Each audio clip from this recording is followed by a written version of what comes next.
Hi, BCom ഉദ്യോഗാർത്ഥികൾക്കായിട്ട് ഏറ്റവും പുതിയൊരു notification PSC ഇപ്പോൾ പബ്ലിഷ് ചെയ്തിട്ടുണ്ട്.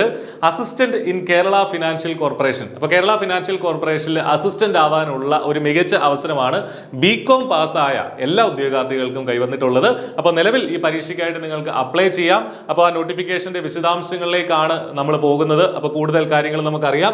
അപ്പോൾ കാറ്റഗറി നമ്പർ 432/2024 എന്നുള്ളതാണ് ഈ കാറ്റഗറി നമ്പർ. PSCയുടെ നിങ്ങളുടെ നോട്ടിഫിക്കേഷനുകളുടെ കൂട്ടത്തിൽ നിങ്ങൾക്ക് അറിയാനായിട്ട് സാധിക്കും. 432/2024 എന്നുള്ളതാണ് കാറ്റഗറി നമ്പർ. ഏത് ഫേമിലേക്കാണ്? കേരള ഫിനാൻഷ്യൽ കോർപ്പറേഷനിലേക്കാണ് ഈ നിയമനം വരുന്നത് എന്നുള്ള കാര്യം ഓർക്കുക. കേരള ഫിനാൻഷ്യൽ കോർപ്പറേഷനിലേക്കാണ്. പേരെന്താണ്? പോസ്റ്റിന്റെ assistant in Kerala financial corporation. Promotion സാധ്യതകളൊക്കെ ഉള്ള പോസ്റ്റ് തന്നെയാണ്. നിലവിൽ ഇതിന്റെ പേ സ്കെയിൽ പറഞ്ഞിരിക്കുന്നത് 15,700 മുതൽ 33,400 വരെയുള്ള ഒരു പേ സ്കെയിലാണ് ഇപ്പോൾ പറഞ്ഞിരിക്കുന്നത്. അപ്പോൾ അതനുസരിച്ചുള്ള ഒരു സാലറി ആയിരിക്കും നിങ്ങൾക്ക് കയറുമ്പോൾ കിട്ടുക.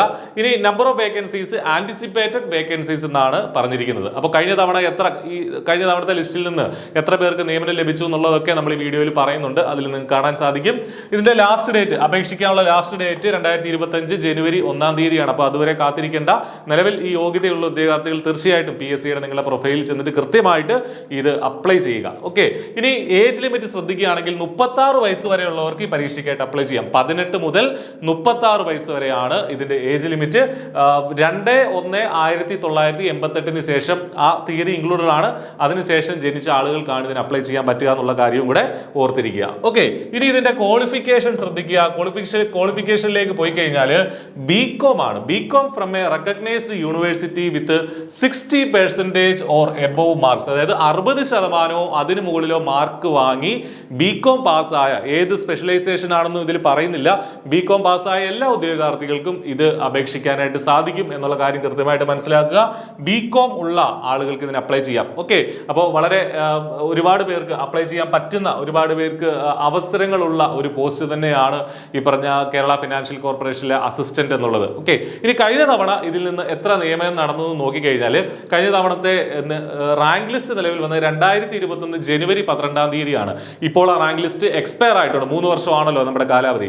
ആ എക്സ്പയർ ആയ റാങ്ക് ലിസ്റ്റിൽ, അല്ലെങ്കിൽ കഴിഞ്ഞ തവണത്തെ റാങ്ക് ലിസ്റ്റിൽ നിന്ന് 30 പേർക്ക് അഡ്വൈസ് പോയിട്ടുണ്ട്. ഇത് PSCയുടെ ചാർട്ട് തന്നെയാണ്. 30 പേർക്ക് ആ റാങ്ക് ലിസ്റ്റിൽ നിന്ന് അഡ്വൈസ് പോയിട്ടുണ്ട്. അപ്പോൾ അത്രയും വേക്കൻസികൾ വരാൻ സാധ്യതയുള്ള ഒരു പരീക്ഷയാണെന്ന് ഓർക്കുക. ഈ വർഷം ജനുവരിയോടുകൂടി ഈ റാങ്ക് ലിസ്റ്റ് എക്സ്പയർഡ് ആയി. ഇപ്പം നിലവിൽ റാങ്ക് ലിസ്റ്റ് ഇല്ല. ഇനി പരീക്ഷ വരുന്നത് അടുത്ത വർഷം 2025 പകുതിയോടുകൂടിയൊക്കെ ഈ പരീക്ഷ വരുള്ളൂ. അപ്പോൾ അതുമായി ബന്ധപ്പെട്ട് ആ സമയത്തേക്ക് പരീക്ഷ നടന്ന ശേഷം പിന്നെ ഒരു 4-5 മാസം എടുക്കും അതിന്റെ റാങ്ക് ലിസ്റ്റ് വരാൻ. അപ്പോഴത്തേന് കുറെ വേക്കൻസികൾ എന്താണെങ്കിലും ഉണ്ടാവും. അപ്പോൾ ആ വേക്കൻസികളിലേക്കൊക്കെ നിങ്ങളെ PSC ക്ഷണിക്കുകയാണ്. നിശ്ചിത യോഗ്യതയുള്ള ബികോംകാർ തീർച്ചയായിട്ടും ഇതിന് അപേക്ഷിക്കുക. നേരത്തെ തന്നെ പഠിച്ചു തുടങ്ങുക. ഇതുമായി ബന്ധപ്പെട്ട കോഴ്സും മറ്റ് വിശദാംശങ്ങളും കാര്യങ്ങളൊക്കെ I+ വരുന്ന ദിവസങ്ങളിലായിട്ട് വീഡിയോകളിൽ നിങ്ങളെ അറിയിക്കാം. അപ്പോൾ തീർച്ചയായിട്ടും ഇതിന് അപ്ലൈ ചെയ്യുക. തയ്യാറെടുപ്പ് ആരംഭിക്കുക. All the best. Thank you.